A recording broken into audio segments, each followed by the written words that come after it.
All right, when you're replacing these blend door actuators, people tell you that it's important to make sure this little dot right there is in the same location as this dot right here. So this is my old one.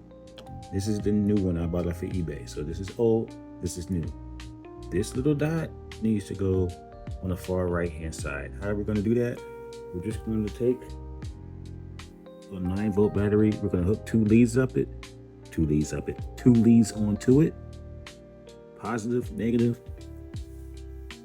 When you look at these pins, when you're looking at the top of this, the pin furthest to your left is negative, and the pin furthest to your right is positive. So if this works, that means this thing should spin, right? When I hit it.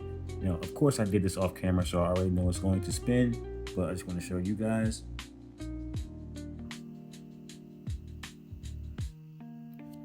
Got in the right location.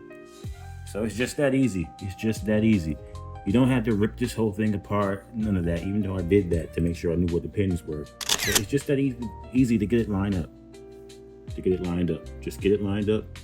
And now I can take this new one, put it in the car. It'll be in the same exact location as when it died. Of course, I'm going to take the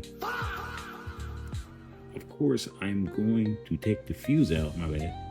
I had a brain fart there. Of course, I'm going to take the fuse out when I do that and put it back in, you know, after like 2 or 3 minutes and let it all reset on its own. But to have the best chance of success, make sure that that is right. So thank you guys for watching. I'm not going to hold you here forever. This is just a regular, let me get that the way, do not touch those together, it'll spark. But this is a regular Energizer Max. Nothing special about this battery. I don't even remember where I bought it at. Just a regular Energizer Max. But yeah, thank you for watching. Peace.